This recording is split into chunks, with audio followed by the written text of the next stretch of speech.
ԱՄՆ նախագահ Դոնալդ Թրամփը մարտի 15-ին ՆԱՏՕ-ի համար չափազանց մռայլ ապագա է կանխագուշակել, եթե դաշինքի անդամ երկրները չօգնեն կարգավորել Հորմուզի նեղուցի նվագնացությունը։ Շատ տեղին է, որպեսզի նրանք, ովքեր օգտվում են նեղուցից, օգնեին ապահովել, որպեսզի այնտեղ որևէ խնդիր չլինի, ասել է Միացյալ Նահանգների նախագահը։ Հարցին, թե հատկապես ինչ օգնություն է նա ՆԱՏՕ-ից ակնկալում, Թրամփը պատասխանել է. «Այն ամենը, ինչ կպահանջվի»։ ԱՄՆ նախագահը առանձնակի դժգոհություն է հայտնել Մեծ Բրիտանիայից, որ ԱՄՆ-ի վաղեմի և խոշոր դաշնակիցն է, բայց երբ ինքը խնդրել է, որ նրանք գան, նրանք չեն ցանկացել։ Միացյալ Նահանգները դիմել է նաև Չինաստանին։ «Համարում եմ, որ Չինաստանը պետք է օգնի, քանի որ նավթի 90%-ն ստանում է այդ նեղուցով», ասել է Թրամփը, և ակնարկել, թե կարող է հետաձգել Սի Ցզինփինի հետ գագաթնաժողովը, քանի որ մինչ այդ կարող է շատ ուշ լինել։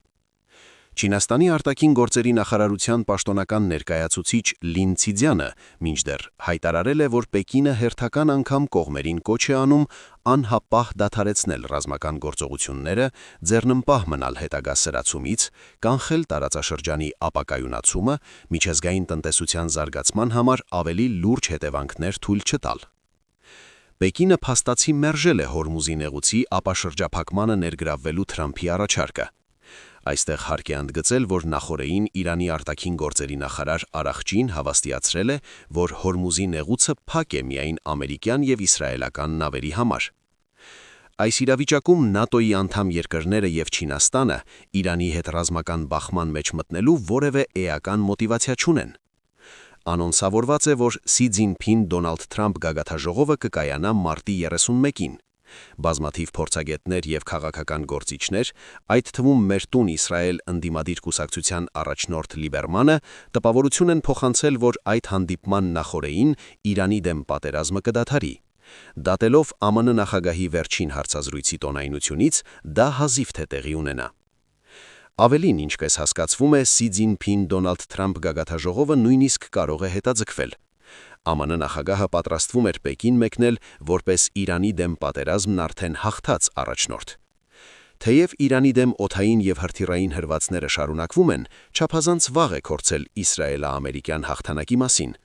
իսկ եթե հարցը հասնի ցամաքային ռազմագործողության անցկացմանը, ապա պատերազմը կտևի ամիսներ, եթե ոչ տարիներ։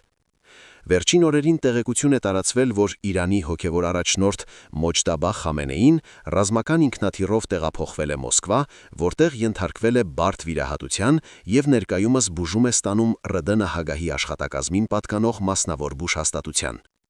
Այս տեղեկությունը իրանական կողմը պաշտոնապես չի հերքել, բայց չկա նաև Ռուսաստանի որևէ պատկան մարմնի արձագանքը։